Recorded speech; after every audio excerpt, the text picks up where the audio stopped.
a minute? It's good to see you in living color. The last time we did this, it seems so antiquitous. It was like 10 years ago over the phone, and now it's like now we're in. It's beautiful.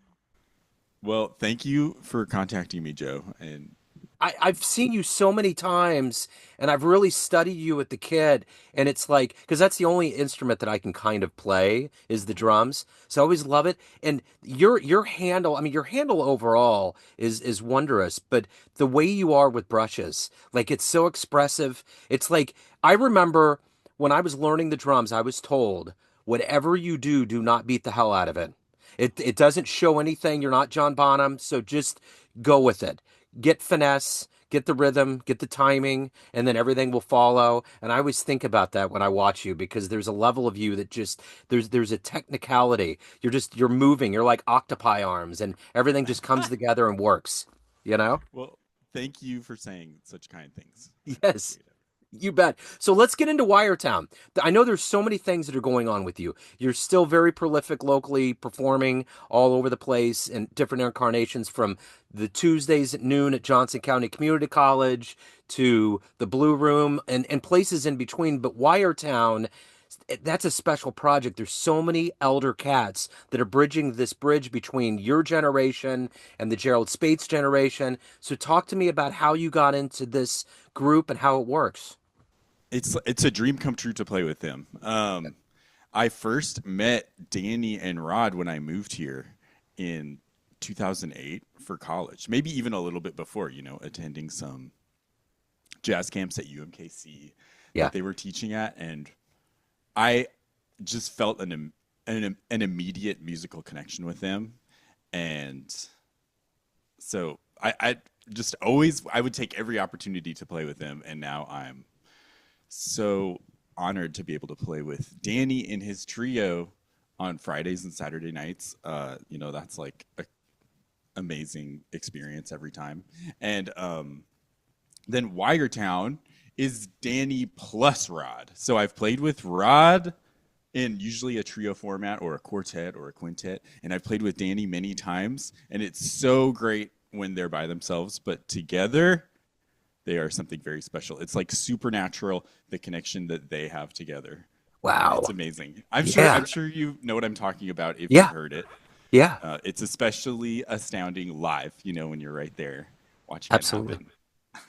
But that's the thing about jazz is that I remember there's been times where like major acts have come into town. Like when I saw Miguel Zanon at the Folly and I saw that group he was with and how they were hammering and hitting it hard, I was like, wow.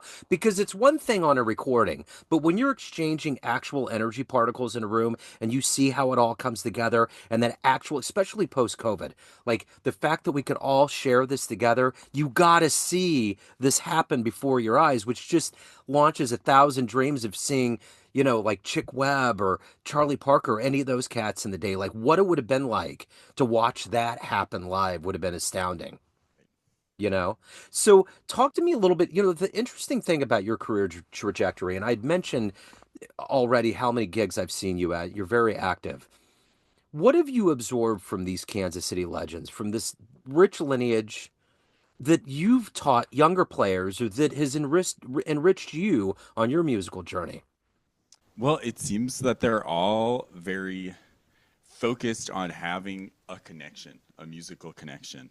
And that takes so much openness and trust and a certain kind of friendliness in person and while you're playing music. It's pretty much 100% of the musicians that I've come across in my time in Kansas City are very friendly and warm and open. And so there's a lot of learning that happens immediately from the jump. And there's a lot of trust musically. And you feel encouraged to take musical risks.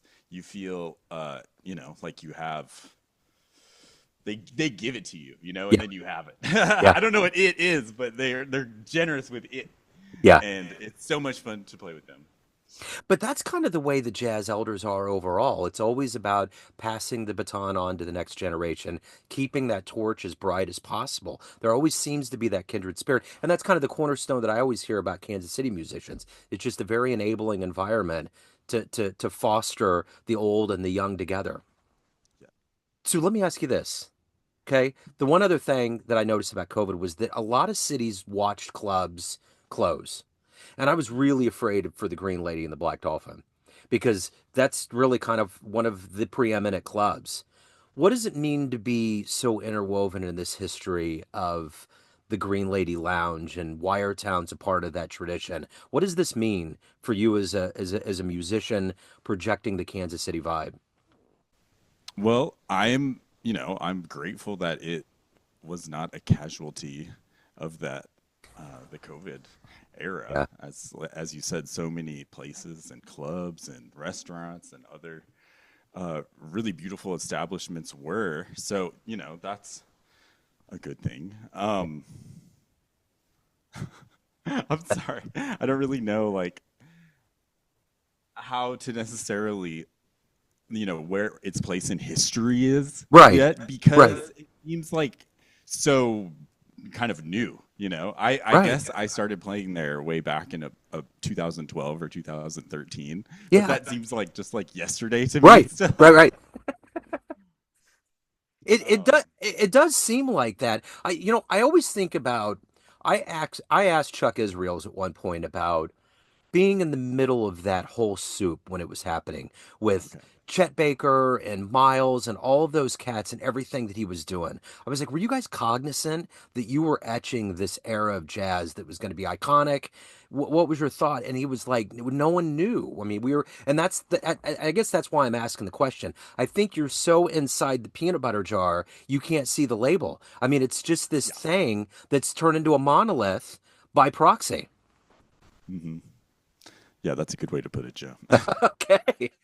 Thank you. Thank you for having my back on that one. Absolutely. So let me ask you this. Talk to me about the gig, the Wiretown CD release. It's already live. That's in its DNA. Talk to me about the release and how it's going to feel to christen this album. Well, I think that the CD release is on February 16th, if I'm not mistaken. I'm just going to double check. Yeah. The February 16th is when the CD releases. And we are also playing there on February 2nd. So that would be another opportunity to see us. But I don't know. When I think about, oh, what's this gig going to be like with Wiretown? The trick is to maintain this openness and almost like be free of expectations because that's when the magic happens. And that's what I love so much about playing with this quartet is because there's all this space for magic to happen. There's not a lot of planning that goes into it. Yeah. It's Right. just pure magic. I love playing with them. There's moments when Gerald and I lay out, the bass and the drums lay out, and it's just Rod and Danny playing together. And those are some of my favorite moments of the night because they're improvising at once.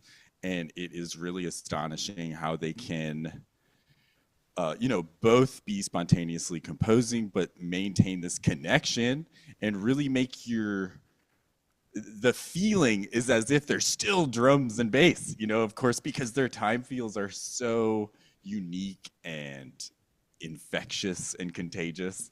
So, my favorite part of the night, what I'm looking forward to most at the CD release party, is those moments when I get to stop playing the drums and watch them do their thing, composing spontaneously at once. It's really something to see. And it usually happens at least once a set. Right. Yeah, yeah, yeah. So it's definitely going to happen. The percentage is right there in your favor. The interesting thing too, and I don't know if it's because it's jazz or not, but it just seems like you guys can come together. You haven't played together. You don't have a real deep history, but you guys all come together and it just works. It just clicks.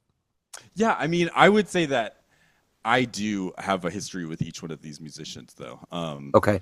Just from playing with them for the last 15 years. When I first moved here, they were some of my teachers, Yeah. and then they quickly went to being collaborators. So I definitely feel a history with each Gerald, Danny, and Rod for sure. Yeah. So, And speaking of history, the Danny and Rod used to also be in another band called Interstring, right? And uh-huh. the rhythm section in that band are some of my favorite musicians as well. Todd Straight on drums and Bob Bowman on the bass. So Yeah. that's another thing that I'm constantly aware of and thinking about is like, wow, I can't believe these are the shoes that I'm being asked to fill somehow. It is really an honor. Yeah. You know, when we interviewed in the beginning, I had just started my show in 2011.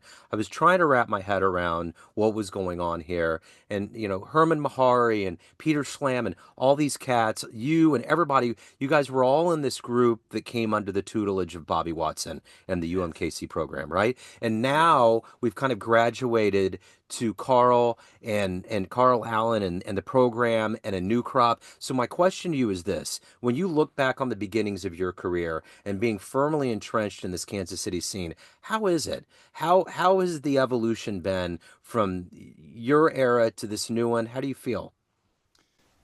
I'm stuck in the peanut butter jar a little bit on that one again. Sorry, Joe. Yeah. I have been fortunate enough to like have a lot of opportunities throughout the years ever since I moved here. In those days, like 2008 is when I moved here, Yeah. and it's been great. But it's not like that for everyone. It's definitely music scene is there's hills and valleys, and so and the cool thing is like you we're talking about Herman. Herman was here and now he is like a citizen of the whole world. That is very inspiring Yeah. to me too. Yeah. With his move to Paris and everything. Yeah. It's just so cool to see him blossom like that. Yeah. Well, it's kind of like during the pandemic, they released that book on Pat Metheny about his Kansas City years. And to think Hmm. that he's one of the biggest musicians to ever come out of the world of jazz. And it all started in that tiny town of Lee Summit next to the epicenter of Kansas City and just took off, right? You know? Yeah, it's crazy. It's crazy to think about. And I actually just within the last 2 years moved to Lee Summit. So I think about that quite a lot. I love Pat Metheny's music and it's wild that he's from here. So I moved in January 2020 to Lee Summit, so I've been there. So I'll tell people I'm from the home of Pat Metheny. They're like, "Oh my God!" And I have 1,000 Pat Metheny stories. But my stepdaughter went to Lee Summit High School, and I'm just sitting there, and I'm like, they had no idea that this kid with the hair and the guitar was going to turn into a complete legend that was standing on this stage. Yeah, it's really cool. It's really cool. So along with Wiretown, what's going on with you, and what's happening as far as gigs, your itinerary? Like I said, I'm with Danny Embrey most Fridays and Saturday nights at a club called the Orion Room. That's actually in the basement of Green Lady. Yeah. I play with Brian Baggett's trio occasionally, usually the first and second Mondays of the month. There's other stuff that comes up here and there, and I will try to be better about alerting the internet of those other gigs because I've not been very good at that for the last couple of months. My attention has been mostly on my children. I have a 3-year-old named Isla and a 9-month-old named Cam. So they are the light of my life, especially right now, and they take most of my attention. It's so much fun to be around them, and I get to spend quite a lot of time with them. So let me ask you this. Being a father, you transitioned to this role of fatherhood. How much have they imbued and emboldened your creative spirit and the way that you approach music? They're very inspiring. They're the best little muses, I would say. And, their creativity is just really unadulterated. Yeah. And their ideas are so fresh, because they're so fresh. Yep. And so, yeah, I love the ideas that they come with as far as, how those ideas could contribute to musical creativity and everything. As Charles Bukowski once said, we are born geniuses and buried idiots. The whole idea, right, of being a baby is there's no walls and they go for it, And Yes, then yes. slowly these walls are erected around our consciousness and it becomes confusing. Yeah, we're trying to delay the wall construction as long as we can. Absolutely. I totally agree with that parental philosophy. So I'm going to throw this out. You already mentioned February 2nd, February 16th, and right now in Kansas City to get out and to dig up on some jazz, see downtown bathed in red. We're in Super Bowl mode again. There's no better time to get out and celebrate, right? The music Yes. and being alive in Kansas City. Yes, that's true. That's true. It is. The vibe is always electric at the club, even before the music begins, because you Yes, can tell everyone is anticipating the next ball game. absolutely. So there's not going to be anything special. You can walk up to the door. Is it a $10 cover to get in to see the show? I think so. Okay. I think everything is as it usually is as far as just the entrance to the Green Lady is a little bit hidden under that red awning. You go and there's a tiny little foyer with a very helpful door person, Yeah. and it's usually like $10 or something, I think. Yeah. Yeah. And that night you'll go through the door to your right because we're playing on the main floor. If you go to your right, that's the main floor. Straight, that's downstairs. And yeah, that February 16th will be on the main floor. Okay. It's Okay, gonna be so cool. much fun. Yeah, Get a totally. seat. And Get a seat by the drums. You can sit literally right uh-huh. behind my right hand or right behind my left hand. It's so cool how there is no moat between the musicians and the audience hardly at this club. So Yeah. You can get a feel the seat right wind next to coming. me. You can feel the wind coming off the hands. Yeah. So and that's cheap to see the talent level that's going on right there is that's dirt cheap. So I'll make sure to put links in the show notes. Brian, it's so good to see you in Wi-Fi Hi-Fi. It's great to Yes, it's catch good up to with see you. you. And I'm going to be at one of the shows, so I can't wait to catch you cats live. Okay, So come up and say hello. I would yeah, hate to miss you, Joe. totally. Yeah, I'll have to have a copy of the album for you to autograph. So Oh, you know what? I have some, speaking of copy of the album, I have to show you. This is interesting, I thought. Ken Lovern, before he sent the artwork in to be mass produced, he prints out a miniature version of the CD and he gifted it to me. So that's here is awesome. a sneak peek of this little tiny CD. And this was a big surprise to me. I think there's a, like a, that's got to be hard to see. And I don't know Yeah. if your show is on video or not, Yes, but it here is. we Yeah. go. It is okay. Yeah. Yeah. Yeah. Well, maybe you can see the Brian Steever center, Yeah. the fold out. Oh Anyway, yeah. Yeah. That's I totally thought that was cool. hilarious. Like the miniature version. That's awesome. I love it. Tiny little letters. And Yes. there's tiny little Rod and Danny on the front. You know what would be cool is I'll if treasure they, this forever. yeah, oh, absolutely, you should. What would be cool is if it was like a little book and they could flip it and you could be drumming. So on each Oh page, yeah. Oh my no, gosh, you're really onto something. You're telling onto you, something. I'm, That's an excellent idea, Joe. that's it. It's Yeah, like truth and action. Like the pulp version of Brian going after it. You get a preview, you know? yeah. The deluxe edition re-release will come with a flip book. A flip book.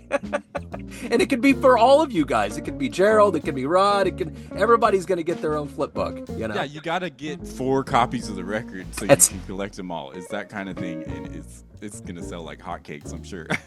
and that's how the jazz musician finally makes money, right? Yeah, the flip book. The flip book. It's gonna Thanks for the happen. idea, Joe. Yeah, absolutely. Brian, it's so great to catch up with you. Thank you so much. I appreciate it. It's always a pleasure to see you live, and we'll see you soon. Thanks, Joe. See you soon. Thank you. Cheers.